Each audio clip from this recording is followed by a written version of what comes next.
For those people who have had lower back pain for a long time, basically, the fascia on their lower back is very hard to pinch up. Is there anyone in our class who has had lower back pain for more than 3 years? Let me see. You have back pain. Let me turn my back to everyone, like last year.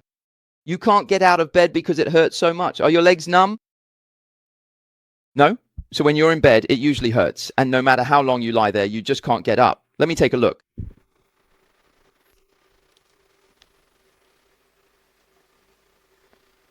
Look, the fascia on the upper part here is relatively loose, but when you get to this spot, it's still okay here, but once you get to this spot, it doesn't work anymore. You can't pinch it up here.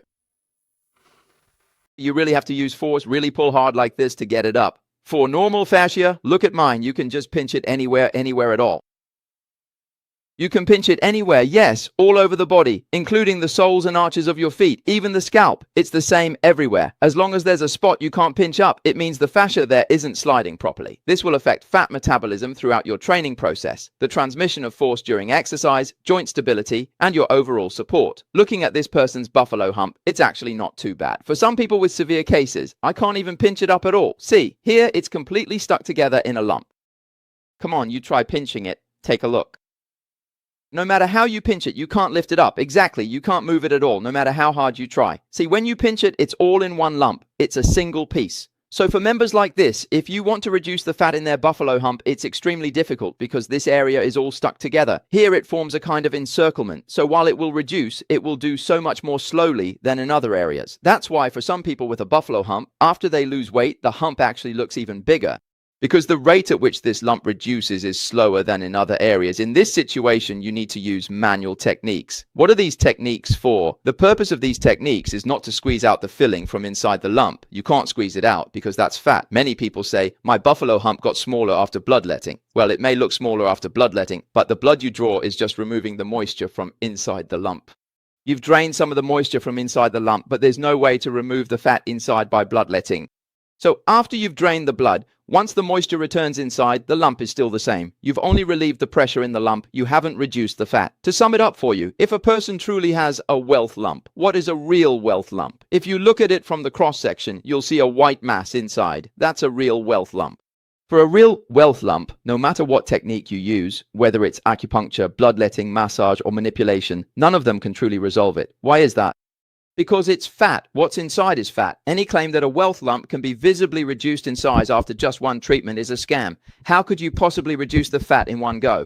That's impossible. The contents inside are still there. So all you can do is make it look smaller. If it's just about making it look smaller, that's easy. I can increase the mobility of the thoracic vertebrae here, and it will appear smaller. I can spread out the fat that's gathered together to make it look flatter in a photo, and it will look smaller. I can pinch and shake the fascia here to loosen it up, speeding up the water metabolism in this area, and it will look smaller. I can use acupuncture or bloodletting to relieve some pressure, and it will look smaller.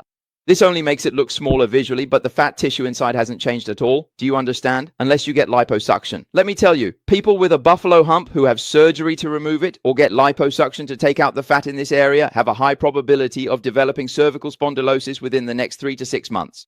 So what is the reason for this? Let me tell you, even though it's fat, it stretches out the fascia on the outside of your fat. The fascia along our entire back is continuous, and when it reaches this area, after being stretched, it wraps around the hump to transmit force and control the cervical vertebrae. Now let me tell you what kind of people are prone to developing a buffalo hump. Actually, the principle is quite similar to how fluid accumulates in a swollen knee joint.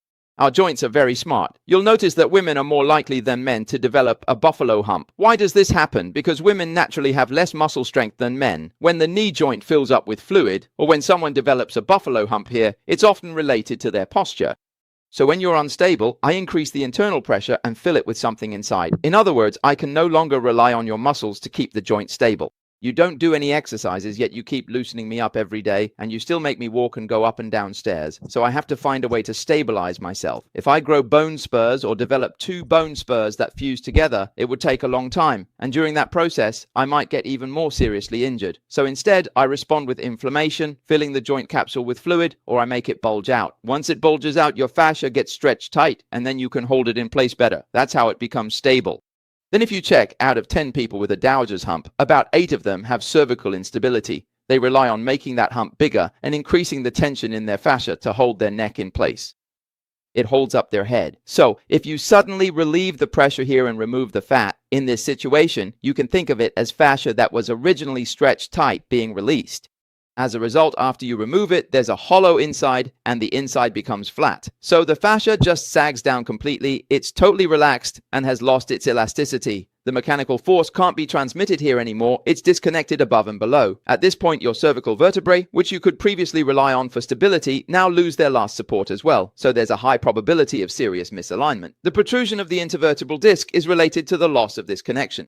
Actually, whenever there is muscle tension anywhere in our body, if you suddenly get a lump here, or suddenly there's a buildup of fluid there is always a reason for it. Apart from external injuries, most of the time, these natural reactions of our body are all forms of self-protection, including bone spurs. For example, in elderly people, you see their bones fused together, with a spur growing from the vertebral body above and another one growing upward from the vertebral body below, fusing the two vertebrae together. This happens because the area has become unstable. Your multifidus muscle and the surrounding muscles can no longer hold it in place, so the body can only stabilize it by growing new bone to keep it fixed and stable.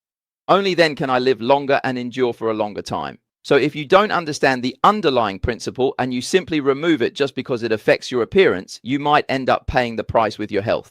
So for someone like him, what should you do? First, you need to get his thoracic spine moving, specifically the thoracic vertebrae below the lump. Of course, there are many ways to get it moving. The least stable method is to directly perform manual adjustment on his chest, right here at T1, T2, T3, and T4. This is the least stable approach. Why is it the least stable? Because the reason it's stuck and not moving here is it's because it's being pulled tight here, and the reason it's being pulled tight is that the lower part can't push up. He doesn't have abdominal pressure, and when he exhales, he can't exhale properly. So since he can't exhale from below, he can only exhale from the upper part. That's why even after you directly perform manual adjustment on the thoracic spine, the transverse thoracic muscle here is still tight, and the expiratory muscles below are still weak. He still has to use the transverse thoracic muscle to exhale. So after your adjustment, the vertebrae at the cervicothoracic junction quickly become stiff and immobile again. This leads to you having to treat his thoracic spine frequently.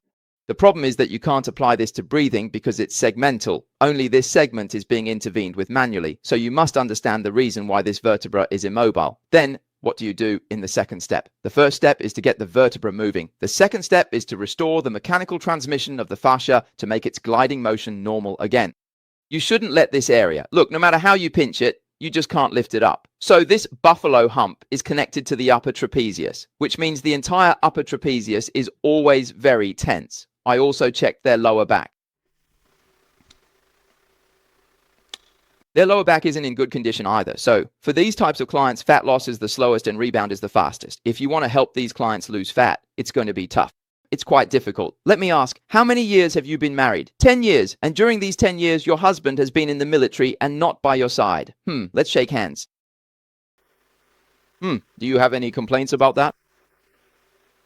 I went through the whole process of having children by myself. When I gave birth, he wasn't around, unlike others whose partners are there. I had a lot of resentment and had to bear a lot of grievances on my own, right? Exactly. That's why the degree of fascial adhesions throughout her body is way more severe than what you'd expect for her age.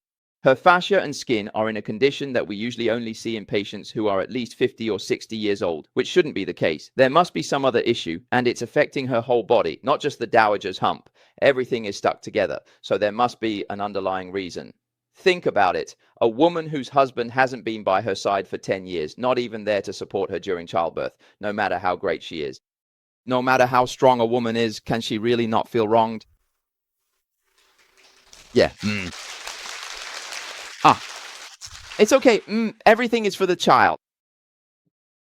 Right, her child is already over 6 years old. So in her case, a lot of the time, it's an emotional issue. When you can't let go, your body expresses it, either as pain or as if someone has wrapped you from your feet to your neck in plastic wrap or cling film. So many people are living as if they're wrapped in cling film, and cling film has no elasticity. So you can think of it as her fascia turning into cling film. For clients like this, their pain issues can't simply be addressed with manual therapy because much of their pain isn't really about the pain itself. They're just using pain as a way to express their emotions. They can't take it out on their family or their child. If they're good at managing their emotions and don't want to bring negative feelings to their child, then their own body ends up bearing the burden. If they're someone who isn't good at managing their emotions, then their child will have a hard time because the resentment they feel toward their husband will be taken out on the child. After all, the child is their own flesh and blood. So many children end up suffering more. I believe she is a good mother because she wraps herself up so tightly, but that's okay, these things can gradually improve. So, whenever you have time, just pinch and pull your fascia like this. It will also help you slim down faster during your training.